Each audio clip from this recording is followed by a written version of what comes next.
Halo teman-teman, bagaimana kabarnya hari ini? Apakah kalian sudah siap untuk menerima materi hari ini?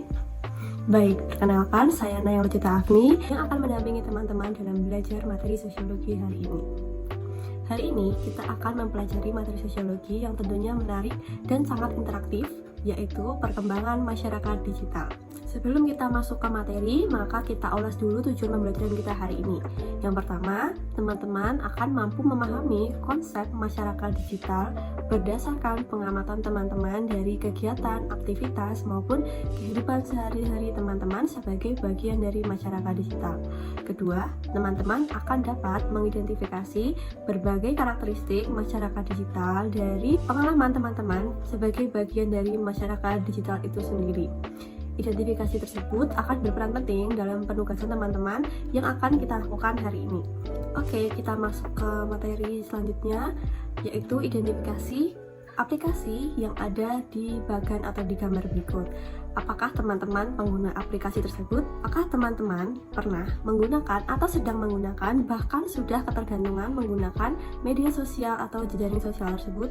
Kemudian, apakah fungsi media sosial bagi pelajar seperti teman-teman yang masuk ke dalam ranah masyarakat digital? Selanjutnya, mari kita amati berbagai layanan jasa online yang sudah tersedia di gambar. Apakah teman-teman pernah menggunakan layanan tersebut? Dan apakah teman-teman merasa terbantu dengan adanya layanan jasa online tersebut, baik layanan pesan antar ataupun layanan kurir ekspedisi dan layanan booking hotel ataupun booking tempat wisata secara online? Kira-kira kalau kalian menikmati, apakah kalian sudah masuk ke dalam kriteria masyarakat digital saat ini?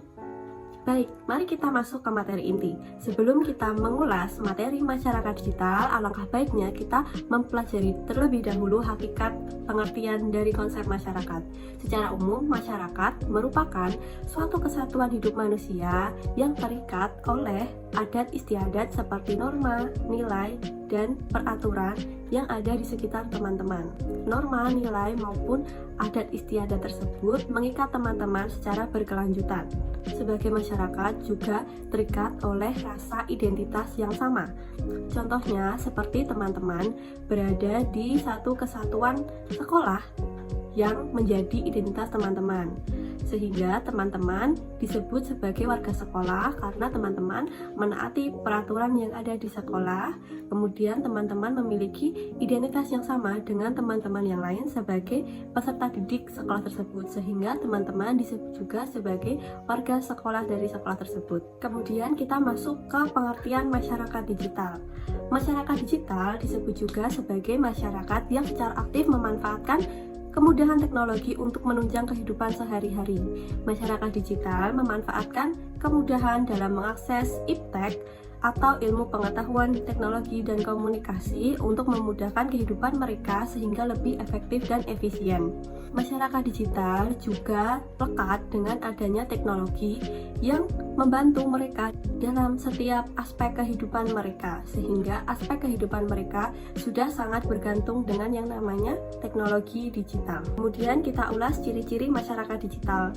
Apakah teman-teman termasuk dalam rumpun masyarakat digital? Berdasarkan beberapa aspek ciri berikut. Yang pertama, masyarakat digital sangat dekat dengan teknologi, bahkan memanfaatkan segala teknologi untuk membantu kehidupan mereka. Sehingga masyarakat digital bergantung pada penggunaan teknologi di kehidupan sehari-hari. Yang kedua, masyarakat digital sangat membutuhkan banyak informasi yang diakses secara online.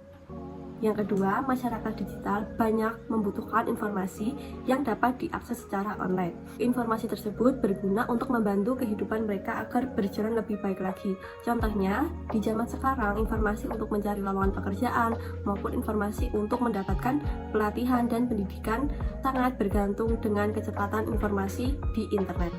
Kemudian, ciri berikutnya adalah masyarakat digital terhubung dengan banyak dimensi ruang dan waktu. Artinya, teknologi informasi dan komunikasi mempersempit jarak, ruang, dan waktu agar mereka dapat berkomunikasi dengan berbagai keadaan dan kebutuhan di lintas waktu dan lintas negara yang berbeda dengan mudah. Contohnya adalah dengan kecepatan internet kita bisa melihat banyak sisi dari negara lain di dunia walaupun negara tersebut letaknya jauh dan berbeda zona waktu dengan kita. Yang kedua adalah masyarakat digital membutuhkan banyak tenaga pekerjaan yang berhubungan dengan teknologi dan informasi. Pekerjaan tersebut mendorong kita untuk lebih dekat dengan teknologi karena spesifikasi pekerjaan yang lebih detail dan spesifik, terutama yang berhubungan dengan bidang informasi, teknologi, dan komunikasi. Selanjutnya kita masuk ke karakteristik masyarakat digital. Karakteristik disebut juga dengan pilar, artinya karakteristik merupakan suatu hal yang melekat dan yang dibutuhkan oleh masyarakat digital saat ini, sehingga dapat dengan mudah diidentifikasi dalam kehidupan sehari-hari. Yang pertama ada digital citizenship, artinya penggunaan layanan digital dalam bidang pemerintahan. Nah, hal ini dapat kita jumpai seperti dalam pembuatan NPWP online, EKTP, perpanjangan SIM online, ataupun pembayaran pajak secara online. Hal ini dapat kita lakukan dengan mengakses berbagai website layanan pemerintahan secara online. Biasanya, layanan pemerintahan secara online ini disediakan gratis oleh pemerintah untuk memudahkan kehidupan kita dalam berkewarganegaraan. Nah, yang kedua ada digital lifestyle, artinya produk-produk digital dapat memudahkan kehidupan kita sehari-hari dalam menjalani pekerjaan kita, baik sebagai pelajar ataupun bagi seseorang yang sudah bekerja. Nah, salah satunya adalah media sosial, karena dengan penggunaan media sosial bagi beberapa orang merupakan suatu hal yang primer karena media sosial dapat menghasilkan uang sebagai pekerjaan utama mereka. Digital lifestyle juga merujuk pada pola hidup kita yang memanfaatkan berbagai macam teknologi untuk menunjang kehidupan kita. Contohnya sebagai pelajar, kita sangat bergantung dengan yang namanya alat elektronik bernama handphone dan juga laptop. Kedua barang tersebut sangat penting untuk kita dapat mencari informasi lebih lanjut mengenai pelajaran yang kita terima.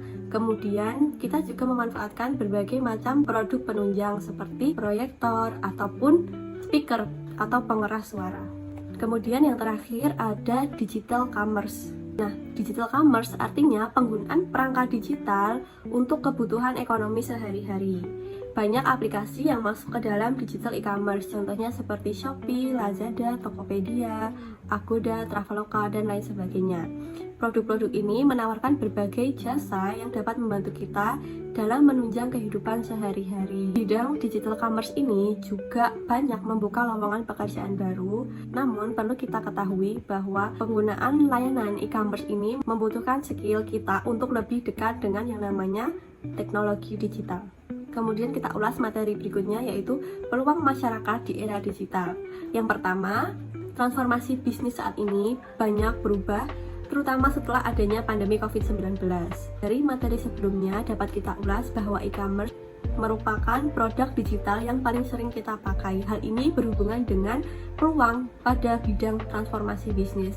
Artinya, transformasi bisnis telah berubah dari yang semula tatap muka menjadi online atau daring. Banyak perusahaan startup baru yang menawarkan pekerjaan yang bisa dikerjakan dari mana saja. Kemudian banyak lowongan pekerjaan baru yang menawarkan jasa layanan online seperti kurir ekspedisi ataupun jasa ojek online. Nah, kemudian yang kedua ada konektivitas global. Konektivitas global ini berhubungan dengan ranah transformasi bisnis yang berkembang ke arah yang lebih online atau ke arah daring. Konektivitas global ini berhubungan erat dengan mempersempitnya jarak, ruang, dan waktu akibat adanya teknologi digital.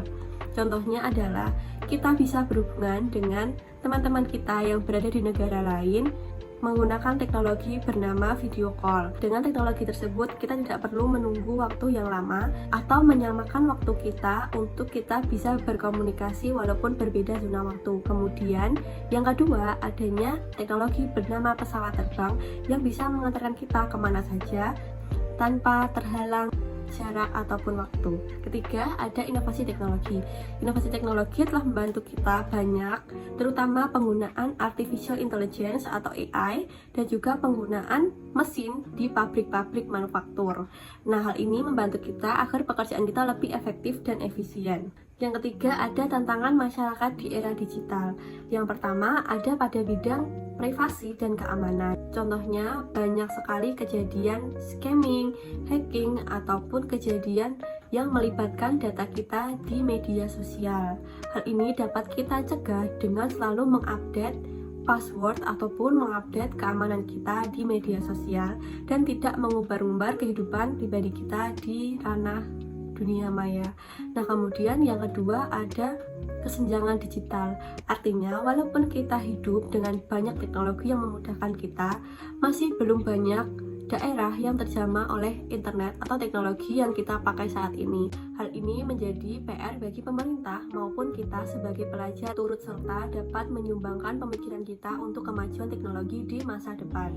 Yang ketiga ada perubahan budaya dan ketergantungan. Perubahan budaya di sini dimaksudkan adalah banyaknya budaya westernisasi, kemudian konsumerisme, dan budaya-budaya dari luar yang masuk ke Indonesia dengan mudah. Hal ini karena penggunaan media sosial yang mudah menciptakan peluang untuk masuknya budaya-budaya yang bertolak belakang dengan budaya kita sebagai bangsa Indonesia. Hal ini dapat kita cegah dengan memanfaatkan media sosial dengan bijak dan tidak serta-merta menerima segala informasi tanpa kita pastikan terlebih dahulu kebenarannya. Kemudian ada ketergantungan media sosial dan teknologi digital yang banyak dirasakan oleh anak muda zaman sekarang. Ketergantungan ini dalam konotasi negatif seperti kecanduan game online ataupun kecanduan pornografi. Kemudian ada strategi yang dapat kita lakukan untuk memanfaatkan akses peluang yang ada untuk mengatasi berbagai tantangan di era digital saat ini. Strategi tersebut adalah dengan melakukan pemberdayaan di masyarakat. Pemberdayaan artinya usaha yang dilakukan secara terus-menerus atau kontinu untuk meningkatkan kemandirian dan usaha masyarakat dalam meningkatkan taraf hidupnya secara mandiri. Pemberdayaan berbeda dengan pemberian bantuan sosial yang habis sekali pakai. Pemberdayaan artinya memberikan skill atau kemampuan yang dapat dimanfaatkan oleh masyarakat untuk mencari peluang kehidupan yang lebih baik ke depannya. Ada 3 macam pemberdayaan yang dapat kita lihat saat ini. Yang pertama adalah pemberdayaan melalui kebijakan dan perencanaan pemerintahan.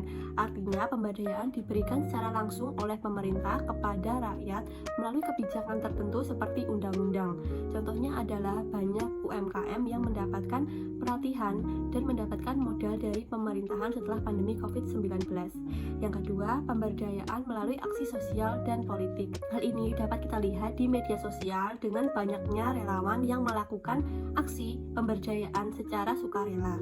Kemudian yang ketiga, pemberdayaan melalui pendidikan seperti yang kita lakukan saat ini. Pendidikan membantu kita untuk mendapatkan banyak soft skill atau hard skill yang bisa berguna bagi kehidupan kita di masa yang akan datang. Sekian materi yang dapat kita pelajari hari ini. Jika masih ada yang perlu ditanyakan ataupun ada ulasan maupun feedback, bisa dituliskan di kolom komentar di bawah. Terima kasih.